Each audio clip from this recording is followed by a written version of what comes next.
மாமா இத ஃபோன் பண்ணாரக்கா? அவர் எப்ப வருவேன்னு சொன்னாரக்கா? வருவாரு. எப்படியும் அங்க பார்த்து பேசிட்டு அவர் கிளம்பி வரணும்ல. எங்கம்மா போயிட போறாரு? எப்படி இருந்தாலும் இங்க வந்தானே ஆகணும். முக்கியமான வேலையில கொடுத்துருக்கு. அலசி ஆரஞ்செல்லாம் தேடிட்டு வரணும். வரட்டும் பாப்போம். வந்துடுவாரு எப்படி? மாமா மாமா மாமா போன வேலை முடிஞ்சிருச்சா? மாமா காஃபி போட்டு கொண்டு வரட்டா? இல்ல வேண்டாமா, நான் வரும்போது சாப்பிடுறேன். மாமா போன விஷயம் என்னாச்சு மாமா? எல்லாம் நல்லபடியா முடிஞ்சதில்ல? நான் கொஞ்சம் அதிகபட்சமா கேக்குறேன்ல நினைக்க வேண்டாம். நம்ம வீட்ல எல்லாருமே நீங்க என்ன சொல்வீங்களோன்னு ஆர்வமா இருக்காங்க மாமா.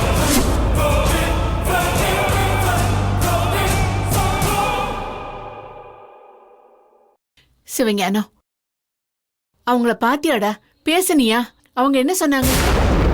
பேசினேமா, நேர்லயே அவங்க கிட்ட பேசிட்டேன். ஒண்ணுமே பிரச்சனை இல்லம்மா.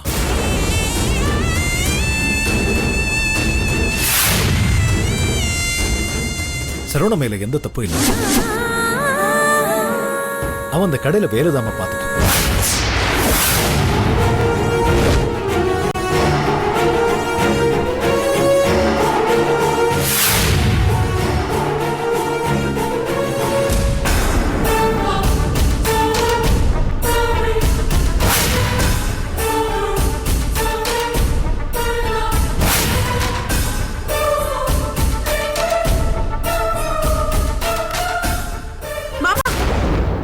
நீங்க ஒண்ணுக்கு 2 தடவை எல்லாம் செக் பண்ணி பாத்தீங்களா? ஏங்க என்னங்க நீங்க நம்ம நேர்ல பார்த்த மாதிரி சொல்லிட்டு இருக்கீங்க? எவ்வளவு கஷ்டப்பட்டு ஒரு விஷயத்த சேகரிச்சு சொல்லிட்டு இருக்க. நீங்க உப்பு சாப்பாடுல முடிச்சு விட்டீங்க. அந்த கடைய சுந்தரேச உங்க தம்பி சரவணனுக்கு வித்துட்டாருன்னு சொல்லிட்டு இருக்க. நீங்க நம்ம வேலை செஞ்சுட்டு இருக்கான்னு சொல்லிட்டு இருக்கீங்க. என்னங்க, நான் நேர்ல போய் பார்த்து அவர்கிட்ட பேசிட்டேன். கிட்டத்தட்ட ஒரு 7-8 வருஷம் கழிச்சுதான் அவர் பார்க்கிறேன். ஆனாலும் எனக்கு அவர் ரொம்ப நல்ல பழக்கம். நடுவுல கொஞ்சம் கான்ட்ராக்ட் இல்லாம போயிடுச்சு. ரொம்ப நல்ல மனுஷமா, அந்த காலத்து ஆள் மாதிரி. என்ன எனக்கு தான் கொஞ்சம் தர்ம சங்கடமா போச்சு. ஏன்னா சண்முகம் வேற ஏற்கனவே போன்ல கேட்டான் போட்டுருக்கு. அதனால பாவம் கொஞ்சம் டென்ஷன் ஆயிட்டாரு. ஏன்னா நம்ம போன்ல சொன்னதை நம்பாம நேர்ல போய் கேட்டோன்னு தப்பா நினைச்சிட்டு பாருங்க. என்னடா பண்றது சிவஞானம்? நம்ம வீட்டுல நடக்கிற பிரச்சனையில எல்லாரும் விசாரணை பண்ண சொன்னாங்க. இதெல்லாம் வெளியில சொல்லிட்டு இருக்கவா முடியும்? அது நமக்கு தரடா கேவலம். நம்ம பிள்ளைய நாமளே நம்பாம கேக்குறது அசிங்கம்டா. என்னடா பண்றது? கேள்வி வந்த உடனே பதில் சொல்லித்தானே ஆகணும்.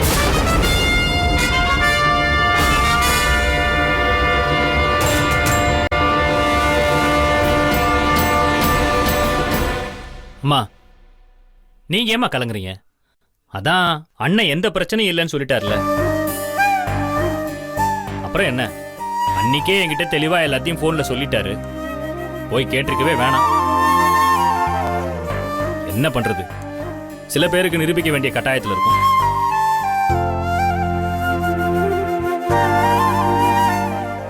இன்னொன்னு, நம்மளே பெரிய கடை வச்சிருக்கோம். அவனை ஏன் அங்க வேலை பார்க்கணும்னு சில பதில் சொல்ல முடியாத கேள்வி வந்து போச்சு. ஆனாலும் அது ஒரு பெரிய விஷயமே இல்லை. சரவண இந்த தொழில அனுபவம் வேணும்னு சொல்லி தானே போய் வேலை பார்க்கறான். இங்க பாருங்க, எல்லாருக்கும் நான் ஒரு விஷயம் தெளிவா சொல்லிக்க விரும்புறேன். இனிமே யாரும் சரவண விஷயத்தை பத்தி பிரச்சனை பண்ண வேண்டும். அவன் சுந்தரேசன் சார் கடையில வேலை பார்க்கணும், அவ்வளவுதான். மாமா, நீங்க அந்த டாக்குமெண்ட்ஸ் எல்லாம் வாங்கி கடை யார் பேர்ல இருக்குன்னு செக் பண்ணீங்களா மாமா? இங்க பாருங்க, அத மாமா தீவிரமா விசாரிச்சேன்னு சொல்றாருல. இன்னும் எத்தனை தடவை அதையே கேட்டுட்டு இருப்பீங்க? ஒரு தடவை சொன்னாலும் 10,000 தடவை சொன்னாலும் உண்மை என்னைக்குமே மாற போறதில்ல. இங்க சும்மா அதையே பேசிக்கிட்டு ஏற்கனவே ஒரு நெஞ்சு வலி வந்து பிரச்சனையா இருக்கு. டென்ஷன் கொடுக்க வேண்டாம்னு டாக்டர் சொல்லிருக்காங்க. உன் டென்ஷனே பெரிய டென்ஷனா இருக்கும் போல இருக்கு. ஏய் அடங்கு. ஏதோ ஒரு தடவை உன் பக்கம் காத்தடிச்சதுனால ஒரு ரேடியோ ஆடாத. நான் மாமா கிட்ட எதுக்கோ கன்ஃபார்ம் பண்ணிக்கிறதுக்கு தான் கேக்குறேன். இங்க பாருமா வைஜெயந்தி, எல்லாத்தையுமே நான் செக் பண்ணி பார்த்துட்டேன். அவங்க கடையில சரவணம் வேலைக்கு மட்டும் தான் சேர்ந்திருக்கான். போதுமா? இந்த பேச்சை இதோட முடிச்சுக்கலாம். வீட்டுல ஒருத்தரை மட்டும் மையப்படுத்தி எல்லாரும் குத்தி காட்டி பேசுறத தயவு செஞ்சு இந்த நிமிஷத்தோட விட்டுருங்க. ஆக்கப்பூர்வமா பண்றதுக்கு நிறைய விஷயம் இருக்கு. அதையெல்லாம் போய் பாருங்க. இல்லைங்க, இதுல ஏதோ தப்பு நடந்திருக்கு. நீங்க அந்த ரெக்கார்ட்ல நல்லா பாத்தீங்களா? மாப்பிள, அப்பமா உண்மை வெளியே வரல. நான் தான் என் 2 கண்ணால பார்த்தாச்சு பேசியாச்சுன்னு சொல்றேன்ல. பேச்சை இதோட விடுறீங்களா? அவருக்கு மட்டும் இல்ல, எல்லாருக்கும் தான் சொல்றேன்.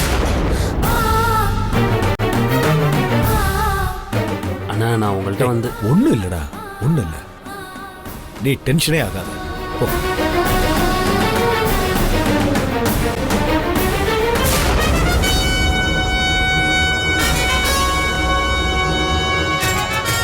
மாமா, உங்களையெல்லாம் மனுஷன் நம்பி உங்க பேச்ச பேசுறேன் பாத்தீங்களா, என் புத்திய செருப்பால அடிக்கும். டேய், நான் சொல்றது நல்லா கேளுடா. நான் கரெக்டா தானே சொன்னேன். இங்க பாரு, இந்த விஷயத்த நல்லா விசாரிச்சு எல்லாத்தையும் சொன்னேன். ஆனா எங்க மிஸ் ஆச்சு, எப்படி மிஸ் ஆச்சுன்னு தானே தெரியல. முதல்ல உங்களுக்கு இந்த விஷயத்தை யார் சொன்னது? இது எனக்கு நெருங்கிய வட்டத்துல தான் சொன்னாங்க. நானும் சுந்தரேசன் கடையில் வேலை செய்யற பையனும் சரக்கு அடிக்கிறப்போ ஒன்னா உட்காந்து பேசணுடா. அவன் கன்ஃபார்மா சொன்னானே, டாக்குமெண்டரா பார்த்துட்டேன்னு சொன்னானே. ஆனா உங்க அண்ணன் சிவஞானம் சொல்றதாண்டா எனக்கு ரொம்ப ஆச்சரியமா இருக்கு. மாமா, கண்ட குடிகாரன் பேச்ச கேட்டு நீங்க உளர்னதை நம்பி நான் வீட்டுல வந்து பேசுறேன் பாருங்க. எனக்கு இதுவும் வேணும், இன்னமும் வேணும்.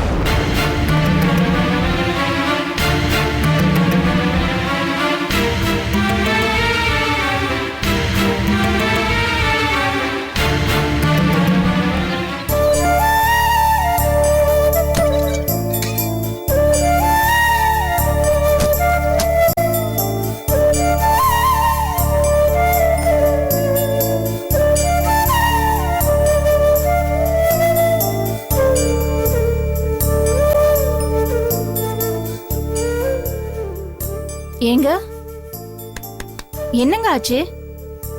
ஏன் ஒரு மாதிரியா இருக்கீங்க?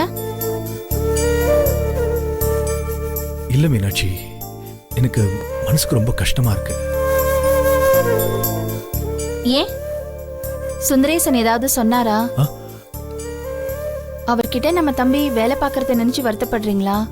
வீட்டுல எல்லார் முன்னாடியும் சொல்லவும் முடியாம மெல்லவும் முடியாம கஷ்டப்பட்டாலும்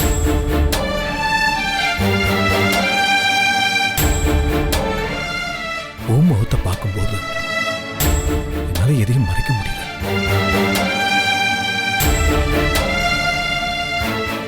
மீனாட்சி, சரவண அந்த கடையை வாங்கி தனியா தொழில் பண்ணிட்டு இருக்கான். என்னங்க சொல்றீங்க? நீங்க சொல்றது உண்மையா? ஆமா மீனாட்சி, அந்த ஏஎஸ் சில்க்ஸ் கடைய அவன் பேருக்கே மாத்தி எழுதி கொடுத்துட்டான்.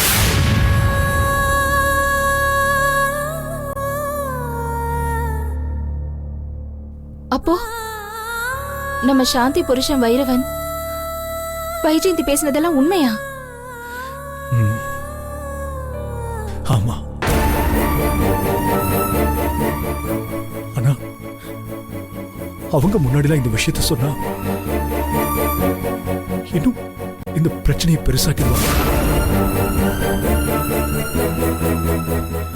எனக்கு என்னவோ நம்ம குடும்பமாவே இல்லை. இப்பதான் அம்மா திரும்ப வீட்டுக்கு வந்திருக்காங்க. இந்த விஷயம் மட்டும் அவங்களுக்கு தெரிஞ்சா அவங்க நிரந்தரமா வீட்டு விட்டு போயிடுவாங்க. டாக்டர் அதிர்ச்சியான விஷயம் எதுவும் என்கிட்ட சொல்லக்கூடாதுன்னு சொல்லிருக்காங்க.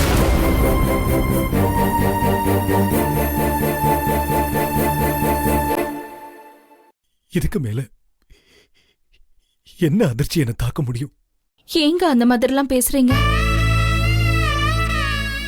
எப்படிங்க சரவணனுக்கு இந்த மாதிரிலாம் பண்ண தோணுச்சு? அவனுக்கு தோணுனது கூட எனக்கு சங்கடமா இல்ல மீனாட்சி. ஆனா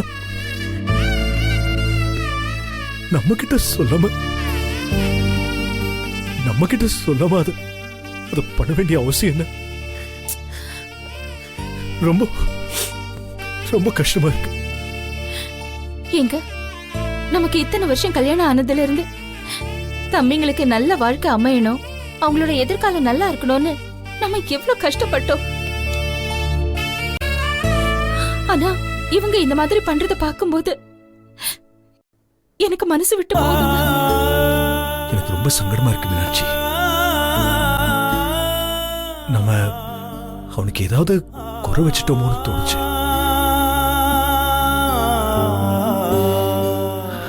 யோசிச்சு யோசிச்சு பார்த்தேன். ஆனா எனக்கு எதுவும் ஞாபகத்துக்கு வரல. நல்லா படிக்க வச்சேன், காலேஜை முடிக்க வச்சேன். அவனோட சுதந்திரத்துல, எண்ணத்துல, பேச்சுல எதுலையுமே நான் குறுக்க வந்தது இல்லையே. அதே மாதிரி இன்னைக்கும் என்கிட்ட அந்த கடையை வாங்க போறேன், பிசினஸ் பண்ண போறேன்னு சொல்லியிருந்தா சந்தோஷமா நானே அவனுக்கு கடை வச்சு கொடுத்துருப்பேனே. இல்ல அந்த கடையை நான் வாங்கியே கொடுத்துருப்பேன். நம்ம கிட்ட மறைச்சு ஒரு விஷயத்த பண்ணணும்னு நினைக்கிற அளவுக்கு நம்ம அந்நியமா போயிட்டோன்னு நினைக்கும் போது மனசுக்கு ரொம்ப நெருடலா இருக்கு. இங்க பாருங்க, இப்பெல்லாம் மனுஷங்களை புரிஞ்சுக்கவே முடியலங்க. ஏன்னா முதல்ல ஆனந்திய பார்க்கும்போது இந்த வீட்டோட ஆலமரத்து கிளையா இருப்பான் தானே அவளை நம்ம இந்த வீட்டுக்கு கூட்டிட்டு வந்தோம். ஆனா இன்னைக்கு அவ ஏன் புருஷன், ஏன் குடும்பம்னு பிரிச்சு பேசுறா.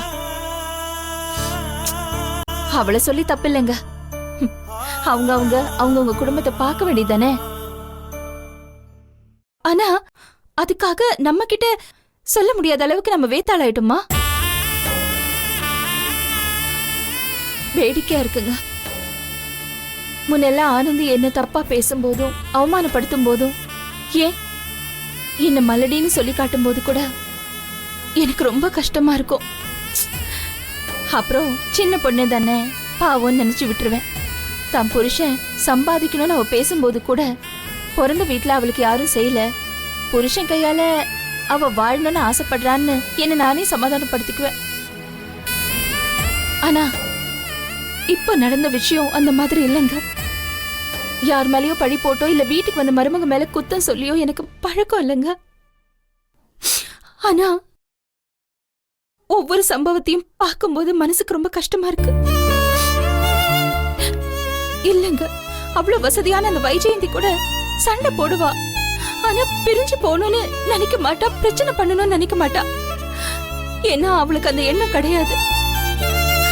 ஆனா இப்ப ஆனந்திய மட்டும் பார்க்கும்போது ரொம்ப வேதனையா இருக்கு, மனசு குத்தி கிழிக்குதுங்க. ஏன்னா நான் அவ மேல நிறைய நம்பிக்கை வச்சிருந்தேன். அது எல்லாமே இப்ப சுக்கு நூறா உடைஞ்சு போயிடுச்சு. இந்த வீட்டுல எல்லாரையுமே ஒரே மாதிரி நடத்திதாங்க நம்ம பழகிருக்கோம். ஏங்க அவளுக்கு மட்டும் இந்த மாதிரிலாம் தோணுது? யோசிச்சு பார்த்தா நாம தான் மனுஷங்களை சரியா எடை போடலையோன்னு எனக்கு தோணுது. விடு மீனாட்சி, என்ன பண்றது? குடும்பம் இப்படியே இருக்கணும்னு தான் முதல்ல தோணும். ஆனா நடக்கிறதெல்லாம் பார்க்கும்போது ஐயோ, குடும்பம் இப்படியே இருந்துடக்கூடாதுன்னு பயமா இருக்கு. ஆனா ஒரு விஷயம் மீனாட்சி, இத பத்தி நீ எப்ப வீட்டுல பேசினாலும் அது உடைஞ்சு போன விஷயத்த இன்னும் பெருசாக்கி மொத்தமா முறிஞ்சிருமோன்னு தோணும். ஆனா ஒரு தடவை விரிசல் விழுந்துருச்சுன்னு பெய்ய மீனாட்சி, அந்த விரிசல் மட்டும் எப்பவும் இருந்துகிட்டே இருக்கும். அப்புறம் யார் வேணும்னாலும் அந்த விரிசலை பெருசு பண்ணிடலாம். அதுக்காக தான் நான் அங்க ஒண்ணுமே பேசாம அமைதியா வந்தேன். அதே மாதிரி நீயும் இதை பெருசுப்படுத்தாத, விட்டு பாரு. உன் ஆசைகள், ஏன் ஆசைகள், இங்க இருக்கிற எல்லாரோட ஆசைகள் எல்லாம் உமா கல்யாணம் நல்லபடியா நடக்கணும்னு தானே. சொல்ல போனா மறுபடியும் அம்மா இந்த வீட்டுக்கு வந்ததே அந்த நினைப்பு அவங்க மனசுல இருக்கிறதுனாலதான். அதனால நமக்குள்ள இருக்கிற பிளவு, பிரிவினை இது எதுவுமே வெளியே தெரிய வேண்டாம். அவ கல்யாணம் முடியட்டும். அதுக்கப்புறம் எல்லாருக்கும் என்ன பண்ணணுமோ அதை நம்ம செஞ்சிடலாம். சரிங்க, இந்த வீட்ல ஆனந்திக்கு அவ புருஷன் முக்கியம், வைஜெயந்திக்கு அவ புருஷன் முக்கியம். எல்லாருக்கும் அவங்கவுங்களுக்கு அவங்கவுங்க குடும்பம் எப்படி முக்கியமோ அதே மாதிரி நீங்க எனக்கு முக்கியம். இந்த விஷயத்துல நான் எப்பவுமே சுயநலவாதி தான்.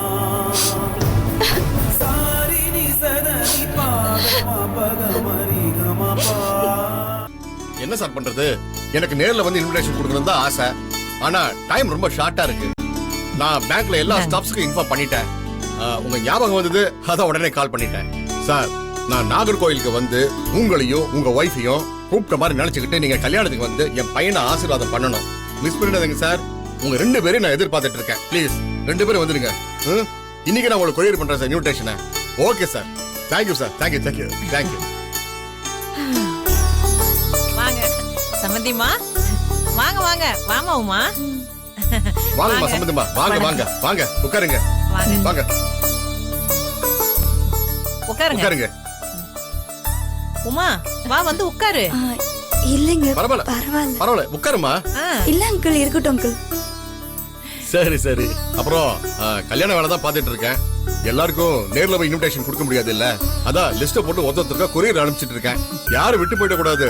ஒருத்தருக்கு கொடுத்து ஒருத்தர் கொடுக்கலன்னு ஆயிடக்கூடாது இல்ல, அதான். ஆமாங்க, இது பெரிய வேலைதான்.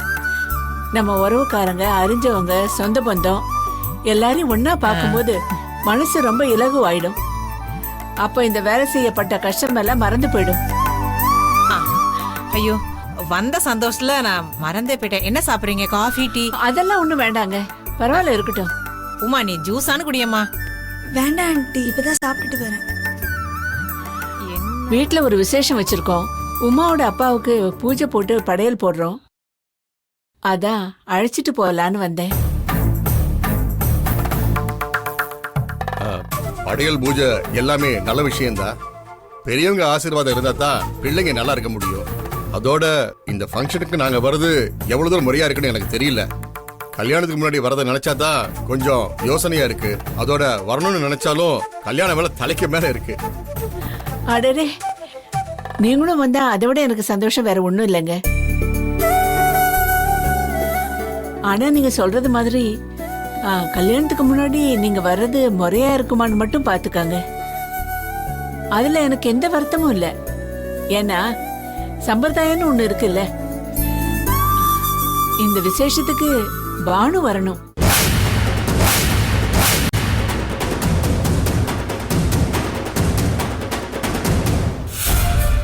ஏன்னா அவ அந்த வீட்டு பொண்ணு, திரும்ப வந்து எங்க வீட்டுல வாழ போறவ.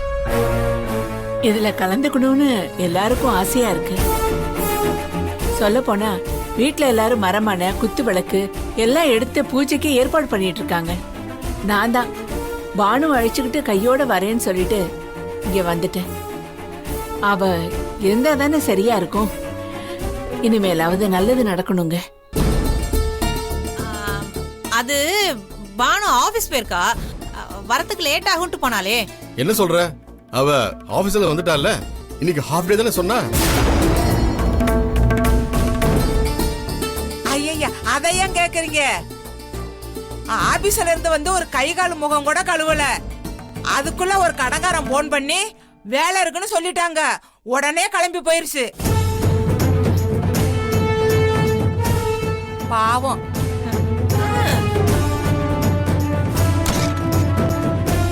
மா,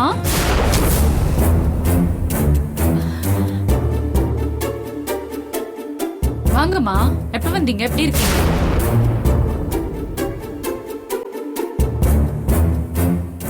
பானு, நீ ஆபீஸ்க்கு போல?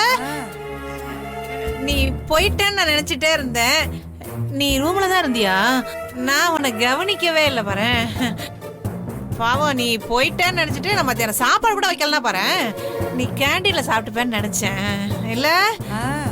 ஹலோ, உன்னால சமைக்க முடியாதுங்கிறத ஸ்ட்ரைட்டா சொல்லு. அதே நான் ஆபீஸ் போயிட்டேன்னு நினைச்சேன்னு அப்படி இப்படின்னு என்னமோ உளறிட்டு இருக்கேன். இல்ல பானுகண்ணு, நீ வெளியில காருக்கு கவர் போட போனீல, நீ அப்படியே ஆபீஸ்க்கு போயிட்டேன்னு அம்மா கிட்டையும் சொன்னேன் சொன்னேன்.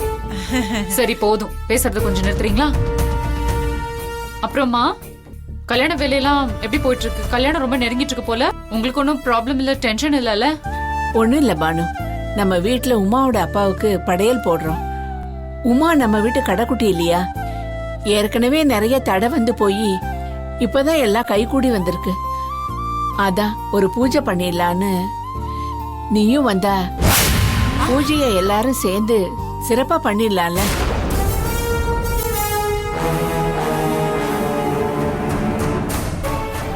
ஐயோ இல்லம்மா, படையல் பூஜைக்கெல்லாம் நான் இதுக்கு ஏற்கனவே நிறைய கசப்பான விஷயங்கள் எல்லாம் நடந்துருச்சு.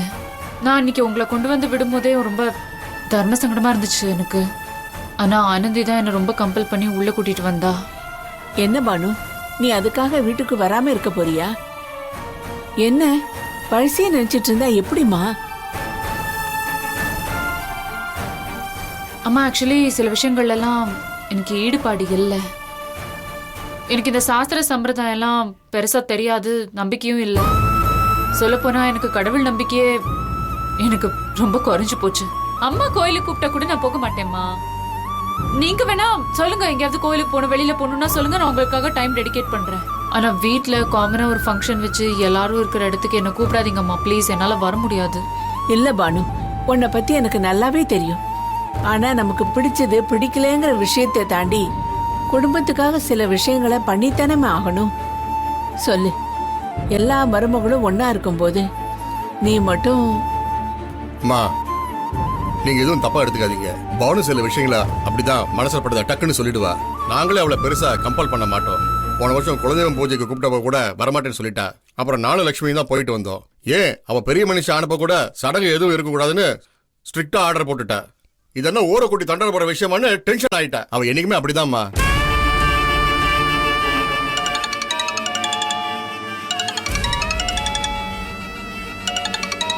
என்னாச்சு பானு? யார் போன்ல? ஆஷிகா தான். ஆக்சுவலி ஒரு கிளைன் கால் ஒன்று இருக்கு, நான் போய் தான் எடுக்கணும், அதான் கால் பண்ணிட்டு இருக்கா. ஆக்சுவலி கிளம்பணும், ஆனா அம்மா பார்த்தோன்னே பேசலான்னு இருந்தேன். சரி, நீ ஆபீஸ்க்கு கிளம்புமா. நான் அம்மாட்ட சொல்றேன், நீ கவலைப்படாம போ. அவங்களுக்கு புரியுற மாதிரி நான் எடுத்து சொல்றேன். அவங்க ஒண்ணும் நினைச்சுக்க மாட்டாங்கம்மா. உன் மேல எவ்வளவு பிரிய வச்சிருக்காங்க தெரியுமா? நீ போயிட்டு வா பானு, ஜாக்கிரதை போயிட்டு வா. காரை மெதுவா ஓட்டு. ஓகே, பாய்மா.